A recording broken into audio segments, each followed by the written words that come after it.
আসসালামু আলাইকুম। কী অবস্থা সকলের, কেমন আছেন? আশা করি আলহামদুলিল্লাহ অনেকেই ভালো আছেন। তো আজকে যে টপিক নিয়ে কথা বলবো এটা হলো ফেসবুকের অ্যাক্সেস। যারা অনেকে কাজ করতে চাচ্ছেন একটা আইডিতে বা যে কোনো আরেকজনকে পেজের অ্যাক্সেস দিতে চাচ্ছেন, তারা অনেকে জানেন না কীভাবে পেজে অ্যাক্সেস দিবেন বা কোন ক্যাটাগরি এবং কাকে কোন প্রচেষ্টা দিবেন। তো আপনার সবার আগে ফেসবুকে ঢুকবেন। ফেসবুক ঢুকার এভাবে রেটগুলো রাতে নিয়ে আপনি ডাইন দেখাইছিল পাশে যে এই ফেসবুক পাশে টাকা কোণার রেটগুলো আইকন নেই। থাকবে, এখানে ক্লিক করবেন এবং প্রফেশনাল ড্যাশবোর্ডে ক্লিক করলে বা আপনি সি ড্যাশবোর্ড থেকেও আসতে পারেন, এটা আপনার ইচ্ছা। তো এখান থেকে একটু নিচে আসবেন, স্ক্রল করে নিচে আসলে এইখানে দেখবেন এইখানে লেখা আছে। তো এখানে যদি আপনার না থাকে, এখানে উপরে থাকবে টুল, এই টুলের এখানে। তো অনেকের কী হয়, অনেকের নিচে থাকে, এখানে থাকে না। তো এখানে সিমোরে ক্লিক করবেন, সিমোরে ক্লিক করলে যেখানে পেয়ে যাবেন পেজ অ্যাক্সেস, এখানে ক্লিক করবেন।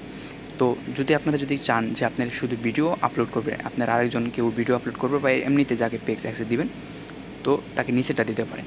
এবং আপনার পেজে যদি কাউকে অ্যাডভার্টাইজের জন্য বা বিভিন্ন কাজের জন্য যদি দিতে চান, বা তার কাছে যদি আপনি পেজটাকে হস্তান্তর করতে চাইতেছেন যে তাদের কাছে পেজটা থাকবে, সে আমার পেজের সকল কাজ করবে দায়িত্ব নিয়ে, তো তাকে আপনি উপরের এটাতে ক্লিক করবেন, নিউ অ্যাডে ক্লিক করবেন এবং নিচে নেক্সটে ক্লিক করবেন।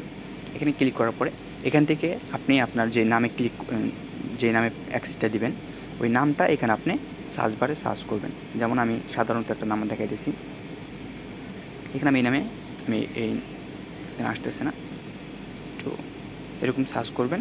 তো যে নাম দিব ওই নামে চলে আসবে অটোমেটিক। হ্যাঁ, যেমন সাধারণত আমি আমার এই আইডিতে আমি অ্যাক্সেস দিব, ফুল অ্যাক্সেস দিব, কারণ ফুল অ্যাক্সেস না দিলে সে কাজ করতে পারবে না, যদি কাজের ক্ষেত্রে হয়। আর যদি বলেন যে না, সে আপনি এইভাবে ভিডিও আপলোড করবে বা ভিডিও দেখবে, তাহলে এটা দেওয়ার দরকার নেই। যদি সে কাজের ক্ষেত্রে হয়ে থাকে, এখানে যে অ্যালাও বাটনটা আছে, এই অ্যালাও বাটনটা ক্লিক করে দেবেন এবং গিভ অ্যাক্সেস ক্লিক করবেন। এখানে এখানে আপনার পাসওয়ার্ডটি দিবেন। এখানে আপনার পাসওয়ার্ডটি দিলে, পাসওয়ার্ড দিয়ে কনফার্মে ক্লিক করবেন। কনফার্মে ক্লিক করলে তার কাছে চলে যাবে অ্যাক্সেস, তখন সে অ্যাকসেপ্ট করবে।